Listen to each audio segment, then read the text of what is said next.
The Kibera slum is the largest urban slum in Africa. Recent estimates show that over 235,000 people live in the single square mile area that makes up Kibera. Other sources suggest the total Kibera population may be as high as 500,000 to well over 1 million people, depending on which slums are included in defining the location of Kibera. Life in Kibera is beyond challenging. Men, women, and children live in simple shacks made of sticks, mud, and tin. There's no running water. Sewage runs rampant, and most people survive on less than $1 a day. Children born in the slum of Kibera are at such a high risk of just continuing the cycle of extreme poverty. However, with access to something as simple and basic as education can mean the difference between life and death. My guest today is doing her part to tip the scale and make a difference in the lives of kids in Kibera. Welcome to Business with Purpose. I'm your host, Molly Stillman of StillBeingMolly.com, and this show is all about bringing you the stories behind the brands, companies, and small businesses that are changing the world. Each week, I interview an entrepreneur, CEO, nonprofit director, community leader, or just an incredible person who's trying to make a positive impact, not only through their personal life, but also with their career. My goal is to show you that no matter what you do for a living, you can make an impact wherever you are. My guest this week is Amy Ahiga, the co-founder of Grain of Rice Project, an organization that seeks to empower Kenyans through educational and training initiatives in Jesus' name. Amy is passionate about ensuring children from marginalized and underprivileged parts of society in Kenya have access to quality education. She's currently in the process of starting a school in Nanyuki, Kenya. Amy divides her time between Kenya and Valparaiso, Indiana, where she resides with her husband and 1-year-old son. I actually met Amy back at the Fair Trade Federation conference in Austin, Texas last spring, and I knew right away I wanted to have her on the show. So I'm so excited to share this conversation with you. So without further ado, on to my chat with Amy. Amy, I am so happy to have you on the show, especially since we got to meet back in March at the Fair Trade Federation conference. And so it's always fun to have somebody on the show that I've met in person, because so often a lot of the people that I interview, I haven't had the chance to meet in real life. So welcome and thanks for coming on the show. Thank you. It's great to be here. Now, I am just such a huge fan of your work. We have just a lot in common as far as our passions go, and I'm just really excited for you to share your story and all about what you do with Grain of Rice Project. So let's dive right in. Can you give us the Amy 101? So tell us who you are and how you got started. All right. So my name's Amy Ahiga, and I grew up in Indiana. I have lived here almost my whole life, and I was a teacher for 2 years. And after teaching those 2 years, I loved it, but I decided that I wanted to quit my job and move to Kenya for a while. And when that happened, people thought I was really crazy. This young girl, what are you doing? So I packed everything up and I moved over to live with a Kenyan family. I was there for about 8 months, and that was a really great experience for me because I got to know a lot of the local culture and just what it was like on a very authentic level being with this family. I helped them with their ministry in Nairobi. And then I came back after those 8 months were over, and I wasn't really sure what I wanted to do with myself. So I ended up I started teaching again, and then I would come back to Kenya over my summers. And so I would spend 2 months there every summer after school closed. And I brought my sister along my second time. And through those trips, we decided that we wanted to do something more long-term to help people there and to encourage them and to provide opportunities for empowerment. And so that's kind of where my story began in Kenya. So I've been going to Kenya since 2008. So it's been 11 years, a long time. Eventually, my sister and I formed Grain of Rice Project, and we work to empower people who mostly right now are living in Kibera, one of the biggest slums in East Africa.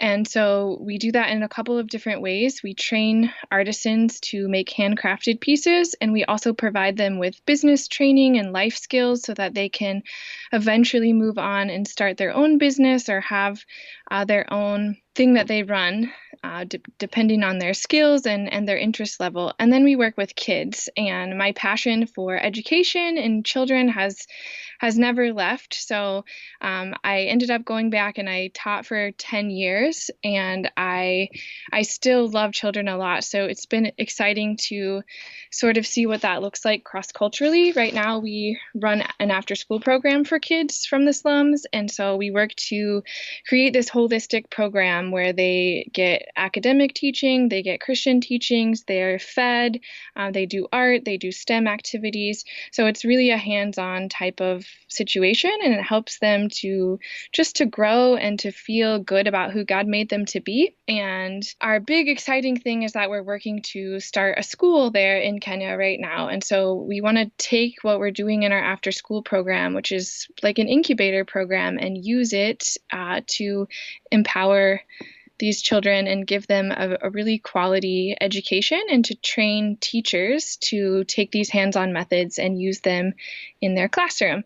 And so that's what we're continuing to fundraise for and to work on in this next coming year. And so we're really excited about that opportunity. And for me, being in Kenya has just really been a huge growing experience. I've learned a lot about myself. And I think whenever maybe you first go out to visit or to learn about a place, you always think that you're going to be the one to maybe offer something or give back. But I've really learned that that's not the case. It's really that the people of Kenya have taught me so much, and I'm still continuing to learn. And there's so many beautiful things that we've been able to take away from their culture. And so I have one son, and I'm married to a Kenyan as well. And that's been a great experience to also learn about the Kenyan culture. And so our son is 1 year old. And so we're super busy at our house all the time. And it's an exciting time of life, of course, watching him grow up. So that's a little bit about me. I love it. You have such a beautiful family. And I love how Kenya is just woven into your story and in your family's story. And I mean, I'm curious, when you quit teaching and you decided to kind of pack up your things and move, like, why Kenya? What was it about Kenya that kind of drew you in initially? So actually, I didn't want to go to Kenya. I think everybody goes to Kenya. When you think of Africa, people think of Kenya. They think of the animals and the safari. And I think that I was kind of hesitant to go there because of that. But just different circumstances worked out where the program that I went with at the time was based in Kenya. And I liked the programs that they were doing with kids and running camps, and I just decided that would be a good fit. And when I went to Kenya the first time, I really thought that it was going to be something I just did once and checked it off my bucket list. But I'm sure you know as well from going there that it's really the people that draw you in. Mm-hmm. And I've never stopped going back since then. So what I thought was just going to be this one-time trip has really turned into something different. I remember at the time when I went, my pastor asked me, "Are you going to do missions long-term?" And I told him, "No, of course not. I'm just going to go once." But I think that my heart was really changed. And, once you're there and once you see this really amazing positive things about the culture, but then you also see the need. And you see the joy despite the need. I think that it's really hard to turn a blind eye to some of the things that you've seen after you've been there. And so that's what's kept me going back, even when it's hard, even when it's challenging. That's what just keeps me still there. I think it's one of those situations where God always just laughs at us when Yes, when we have a plan. When we have a plan, when we say, oh, I don't want to do that, or no, I'm not going to do that. And God's like, that's hilarious. Like, you are so precious. Yeah, it's just when you see stories of things like that, when somebody says, oh, no, I'm not going to do that, or oh, I don't want to do that, or that's not in my plan. And then God clearly says, no, you're wrong. But when we do step into those stories that we didn't want to step into initially, or we didn't expect to step into initially, it's incredible when you step out in faithfulness and when you step out in a situation that makes you uncomfortable, how God uses that and how God blesses that. Right. And so, here you are all these years later, and you're married to a Kenyan. You have you're a biracial, bicultural family, and you're working with the Grain of Rice Project, which is just incredible. And all of those things would never have happened had you not said yes to this thing that made you uncomfortable. Right. And I think it's those uncomfortable moments when we really do grow and we kind of learn who we've been made to be. And it's easy to do the easy thing, It's easy to have a comfortable life, but it's much harder to stretch yourself. And sometimes I get it wrong, sometimes I make mistakes, but I think through that I'm still learning and growing. Yeah. Now, one of the things that I think is so incredible and really important to note is that, while the Grain of Rice Project was obviously a huge passion project for you, a huge undertaking, one of the things that makes it so, successful and how you've seen a lot of the fruits of hard labor is you have an entirely Kenyan-run staff. Can you kind of talk a little bit about that and how that got started and building your team on the ground in Kenya and things like that? Yeah, it's really important to have local people on the ground. You want people to take ownership of what's happening because they're going to be the people that are the leaders in their community. So I will never have the kind of influence or impact that they can have, and I'll never understand the needs the way that they can understand them. So I'm just here as a connection piece, but the true change is going to come when you have leaders in the area on the ground. And so God has just brought us people in different ways. Truly, I think we've never advertised for positions. People have just come in different ways, and we're really fortunate to have people who are very passionate about what they do, who love children, who have also grown up in the slums, who've been in similar circumstances, so they truly understand the need, and they have ideas of solutions of how to make an impact. And so again, from them I learn a lot because they're the ones who are from the community. They get it in a way that nobody else can. Absolutely. It's just such an important component that a lot of times we hear some of these terms like, kind of white saviorism, or kind of like just this Western complex that people have where we think like, oh, we're an American and we're going to go in there, we're going to tell them how to do things. And we know all, when that's obviously not true at all.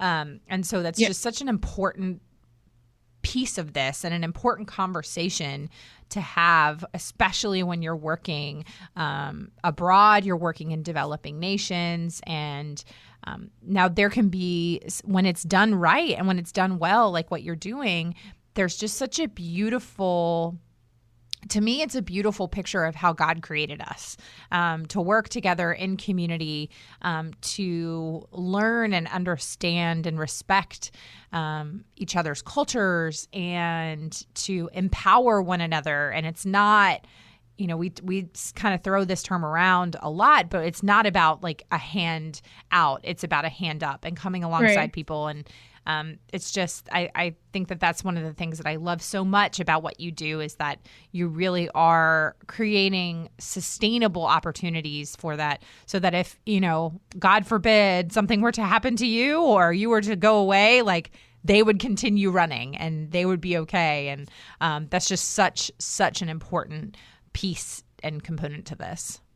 Right. And I think that's something I had to learn, and I'm still learning, but I remember at the beginning when we were just getting started and I sat in this little shack in Kibera and I had this great idea like, oh, we're going to teach these people how to make beads. And, we had these ideas in our mind. And I remember bringing all these supplies in, and then this lady pulled all this jewelry out of her purse and she said, like this.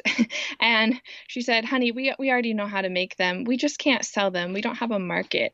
And that was a really humbling experience for me and really good, and just a good, like a hard good, but a good reminder that you do have to ask and not assume, and listen so that you get a good understanding of what the needs truly are. That is such a good point. And I really admire your ability to say, oh, man, you're right. I was wrong, or I did assume, or here's where maybe I had a blind spot, and how I'm able to now learn and understand and grow. And yeah, that's so important, and so important as a leader too, whether you're in the for-profit space or the nonprofit space, to be able to say, oops, I messed up, or, oh, I was wrong, or, oh, I should have done that differently. And, to be able to admit it is such a huge piece. I mean, it happens to me all the time where I go, oh, man, I really messed that up, or, oh, I probably shouldn't have said that, or, what I mean? But instead of just being like making an excuse, I say, oh, you know what? I'm going to know better. I'm going to do better. Like Maya Angelou says, when you know better, you do better. Right. And we're always constantly learning and evolving and growing. And none of us are using 100% capacity on our brains. So that means we all have, room and space to grow. So I think that's really admirable that you were able to do that and learn from it.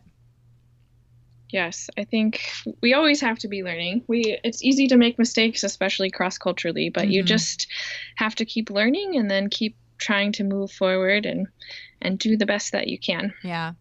Now, one of the things that I think it is, kind of additionally that I'm really thankful that this is an area that you're really passionate about as well, is the education component, especially within slum communities. And, I'm always really careful. I never want to, sensationalize poverty or anything like that. And I always try to be very respectful of people's stories and things like that. But, the reality is that we do still live in a world where poverty exists. And so we have to look at, okay, if we want to end poverty, and I, having personally been to Kenya and having personally seen Kibera, life for literally, it's estimated that, over 1 million people live in the slum of Kibera. And that's even, I think, just an estimation, because I don't think they really know the exact number. But when you're looking at that many people that are living in a community where they don't have access to clean water, they don't have, there's food instability, there's, you could name all these kinds of things. When we look at the root of that, like, how do we really tackle a problem that large? We have to look at the root of it. And so we have to get to the bottom of it. And one of those things, two of those things really, are education and access to sustainable economic income, sustainable economic opportunities. And so through what you're doing with Grain of Rice, you're attacking both of those things. You're working on both of those things. And so I'd love for you to just kind of speak a little bit to that and what it's kind of been like, working in, one of the largest slums in East Africa, and how you have worked with people there in the community to strategically tackle this just really, important issue and this immense problem. Yeah. So if we're keeping it real, we should just say that it's hard. It's never easy. It's not something that's a quick fix. And it's not something we're going to change all of Kibera. But just like our name, grain of rice. It's just about one small little thing that you can do. I believe in those small things because I believe if lots of us are doing small things, those small things start to build up and to make an impact. And I maybe can't do huge things, but I can do small things. So education is one of those things. I grew up in a family of teachers. I am very passionate about education. I love teaching. I love being around children. My mom was a teacher for over 30 years. She's been this amazing example to follow and to learn from. And so with the children, I think one of the biggest challenges with education, and this is also coming from what I'm learning from my husband, is just that right now, it's a very memorization-based system in Kenya, and it only rewards children who are good memorizers. I'm not a good memorizer. I did well in school, but I'm not a good memorizer. So I don't think under the Kenyan system, I would have done really well. And it really just celebrates children with high test scores. And just because you have high test scores and can memorize facts, that doesn't really mean that you're a smart person or that you're able to go out and be a problem solver. And change is going to come when you have problem solvers. So what we're trying to do, and what actually it's exciting because Kenya has come out with a new curriculum. They're trying to change. They see that there's a need. I think almost every week there's some type of article in the paper in Kenya right now about what they're trying to do within the education system to make it more competency based. And so we want to implement this new curriculum within our school. And it's what we're trying to do in our after-school program now. And the challenge is that teachers haven't really been trained there. So there's a lot of resistance to this new system because people don't know what it is. And when people fear something, they can't get excited about it. They can't have a desire to implement it in their own classroom. So we want to make it like we want our school to be just a representation of what it can be so that teachers can come and learn there and students can excel. So already we've tried to start on a very small scale and bring in teachers and train them using really simple practices that we're already doing in our own classrooms after school. So it can be something really simple like classroom management. This is a system where kids have been caned forever. And so trying to implement or introduce new systems of classroom management it's really a big deal, and it's something that people haven't seen practically in person before. So that's one of the things. And then just trying to introduce different ways of instruction. And we're very heavy on literacy and that you can read for fun and that it can be enjoyable and that stories are exciting. So we do a lot of reading with our kids. And you'll find that they can read, but their comprehension isn't always there. And their exams are in English, which English is their third language for most of them. They speak Swahili, they speak a tribal language, and then their third language is English. So you can imagine if you had to go to school here and take an exam in your third language, it's not easy.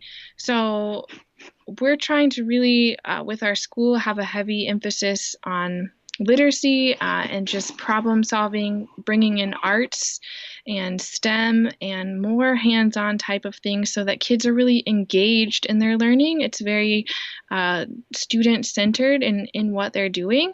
And so we continue to try to model that in what we're doing and in our school that's upcoming so that these kids will then have a very good problem-solving base to go out and to use that education further to do great things in their own lives. Okay, taking a quick break from my chat with Amy to tell you about the limited edition holiday collection from Seiko Designs. Are you looking to gift with purpose this holiday season? Definitely check out the incredible holiday collection from Seiko Designs. There's something for just about everyone on your list. Everything from bags and shoes to jammies and jewelry and even gorgeous leather goods for the man in your life. My personal favorite is the leopard coat and the druzy jewelry. So gorgeous. So to shop the incredible holiday collection, remember it is limited edition. Go to seikodesigns.com/Molly Stillman. That's SSEKO designs.com/Molly Stillman. Now back to my chat with Amy. Every time I go back to Kenya, I'm just always amazed by how many languages these kids speak. And then I'm just like, and you have to take tests in English. Like, I can't imagine how difficult that is. Like, my daughter is in kindergarten, and she is in a Spanish immersion program. And so she's learning Spanish. She's spending 90% of her day in Spanish. And, you know, she's picking it up very quickly, but it's still a lot. And, you know, I took Spanish in high school, but I don't remember a ton of it. I mean, I can get by on some basic stuff, but, you know, it just blows my mind the way that their brains work. But it's just it's humbling to me, and it always makes me appreciate people who are bilingual or trilingual or quadrilingual or what. I mean, just people who just speak all these languages. I just say that is just incredible. And it's awesome that they're learning it while they're young, because that's when they're really going to pick it up, and it will stick with them for a long time. Absolutely. It is an incredible skill. And it always makes me marvel at how our brains work in general. Just the way that our brains are able to, you know, process language in different ways. And anyway, I could talk about that forever. But a question actually I wanted to ask you is, you know, being married to a Kenyan is just, like I said at the beginning, you have just such a beautiful family.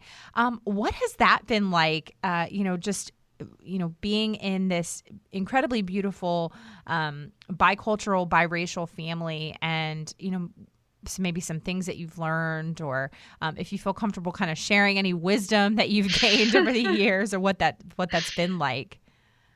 I mean, it is a beautiful thing, because you're always learning, and it's not easy for sure, because, you know, two cultures have very different ways of doing things, but it's a wonderful learning process, and it's a beautiful way of learning what unity looks like. So it's I think also I've learned that moving to the U.S. as an adult, even though I'm not the one who went through it, but it's not easy. It's very difficult.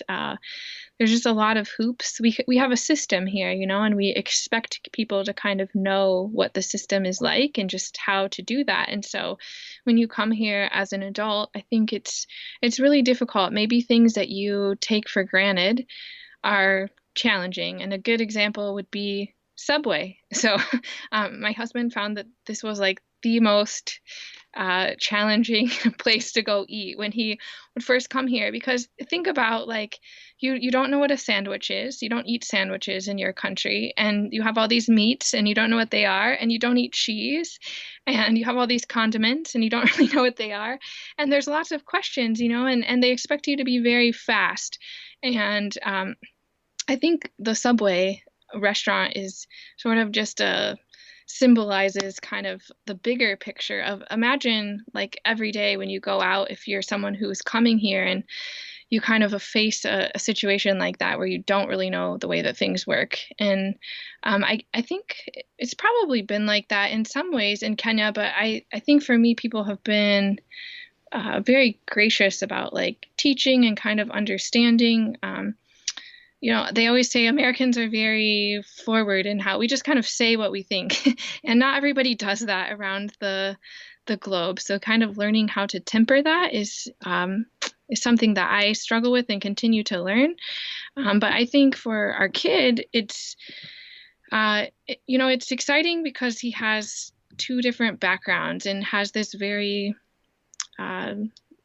exciting like worldview of kind of knowing two different places. It maybe makes it challenging and hard too, but it's cool that he can see that there's many different ways of doing things, and just because one country does things a certain way doesn't necessarily mean it's right or wrong. It just is what it is, but that there's multiple right ways to do things. And what I love about the Kenyan culture is that it's just very relationship based, and it's very much about community. So America is very individualistic, but Kenya is all about working together in this village mentality, and people just kind of jump in to help you. So sometimes it can be hard. Like when I'm there, people always tell me that my child is cold.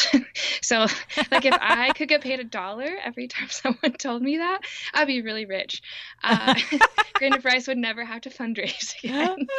So I'll just be carrying my son around and they're like, hey, Mzungu, mtoto hukuna, he doesn't have any socks, or he's cold, baridi. And then I tell them, yeah, but we come from where it snows, so he's really okay, I promise. Yeah. So, and it's people do it in a loving way, it's the village mentality, so they want to Hmm. be helpful.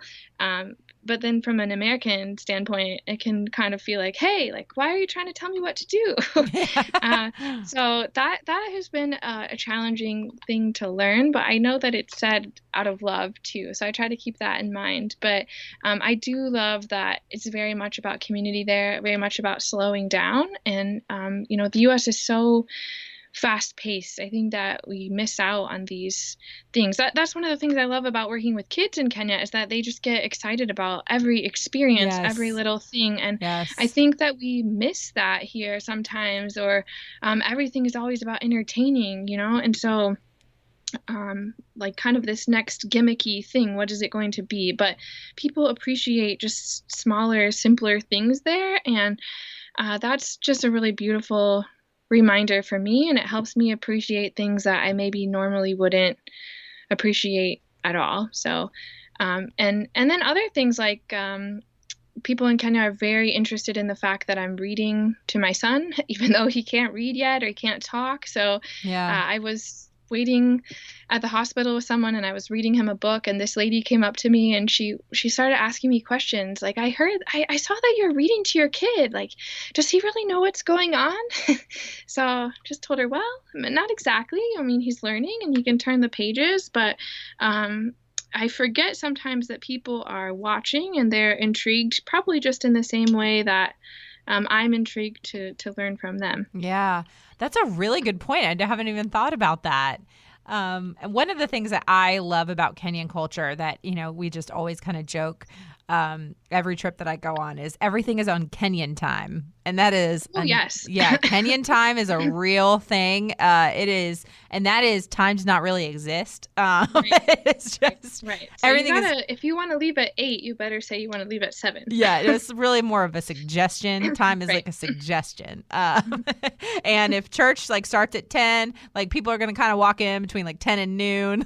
Yeah. It's it's just really more of a suggestion. And so we just always laugh about, because the Americans, we always go and we're on a schedule. We got to get this, and that done. And it's just like, nope, you have to just throw the schedule out the window. Yes, but exactly. I love it because they really are just such a beautiful people who are so focused on relationships, and time doesn't matter. Like if you are spending time, having some chai tea and some chapati or ugali, like you are sitting and you are enjoying each other's company, breaking bread together. And that is it's just such an important part of their culture. And I wish we did that more here. I mean, I wish we weren't always in such a rush and, I have to be at this place in 5:30, so I need to leave here at 5. And, we're just so regimented. And I realize it's just different. It's not one. Yeah, there's a beautiful sense of hospitality, and people will stop everything that they're doing. And even if they don't have a lot of money, they will make sacrifices and make sure you have something. I mean, we went to visit the neighbors across from the land that we're trying to buy for the school. And so we just went to talk to them. But of course, an hour and a half later, we're still sitting there and we've eaten the best chapati I've ever had in my life. And we ate, I think mokimo, like mashed potatoes with greens. And so we had this whole meal, and they don't have hardly anything, but they're taking what they do have and sharing it with you. And we didn't tell them we were coming. We didn't make plans, but they just made accommodation, and said like, oh, here, come, stay. And it's a really lovely thing, I think, that we can learn from. Yes. Amen. Now, you mentioned a little bit at the beginning, but I wanted to touch on it here at the end so that you can share kind of how people can support you and help in the effort. And so you are working towards building a school, and this is a big, big project, a big undertaking. So can you kind of share, how, if people are interested in supporting this incredible project, how can they do that? Yeah, so We are currently fundraising for our school. We are in the process of acquiring land there, and it's going to be in Nanyuki, Kenya, which is close to Mount Kenya. And it's a really cool area because there's lots of different tribes that live there. And so we have this vision of a really unified body of students from different tribes. Kenya really struggles with a history of tribalism and people being treated treated differently based on the tribe where they come from, or discrimination. And so we see a school of many people coming together as a wonderful opportunity to promote unity and all the other things that I already said about hands-on learning. But you can get involved. You can go to our website, grainofriceproject.org. If you want to make a donation, you can also read more about it there. You can see where we're at and how the fundraising is going and what the process is happening and where we're at with that. And so we're excited, and we hope to break ground sometime at the beginning of 2020. So not too far away. We're just really excited, and we want people to be a part. You know, it is this crazy huge vision. It's not something that I can do on my own. And when I stop and think about it, it seems really insane. You know, it's this big idea. It's much bigger even than what we're doing right now, but we really feel like it's time to move to that next level. We're really out of space in the current location where we're at. It's very difficult to purchase land within the slums, and we feel like moving to this clean rural area is really a great opportunity for growth. And so we're just really looking forward to the things that are to come. And someone sent me this letter recently, and she told me, like, oh, you know, when Noah went out to build this boat, like, he must have looked really stupid. And that's kind of how I feel sometimes, like, whoa, this is this really crazy vision. But like, sometimes you have to be a little bit crazy to believe that things are possible. And I do believe that it's possible. I am really excited. I've been really encouraged just by the way that we've seen kids growing now, kids who've come in who haven't been in school at all, and just watching things turn around, kids who couldn't read in the third grade and now they can. And so I'm really looking forward to it. Our response from the community and people has been positive. And so we would love you to be part, because just like the Kenyan mentality of it takes a village to raise a child, it takes a village, lots of villages, to start a school. It's not something that I can do on my own. So we would love for you to be a part of that. And you can check out our website, grainofriceproject.org, for more information. That's incredible. And I don't think you look foolish. I think you look faithful. So way to go. And I cannot wait to see you reach your goal and to see all of the children that this incredible school impacts. So thank you for what you're doing, and thank you for your ability to step out in faithfulness and do something that I know is super scary. Well, now is the part of the show where we just transition just a little bit before we go to just ask some fun, get to know you questions. And as my listeners know, this is just one of my favorite parts of the show, because I love asking fun questions and kind of hearing, what you're into, maybe a strange pet peeve, things like that. I don't know. We never know. The questions are pretty much different every single time. So, Amy, are you ready for the Get to Know You round? I'm ready. Awesome. The anticipation is... The anticipation. Okay, so this has been one of my favorite questions to ask recently, because it was one that I've just always asked for years when I'm hanging out with my friends. And so I decided to include it in show questions. And that is, if you were a professional athlete, think like a baseball player, and you had a walk-up song. So at a baseball game, when the players come up, they always have their walk-up song. What would your walk-up song be? That's a good...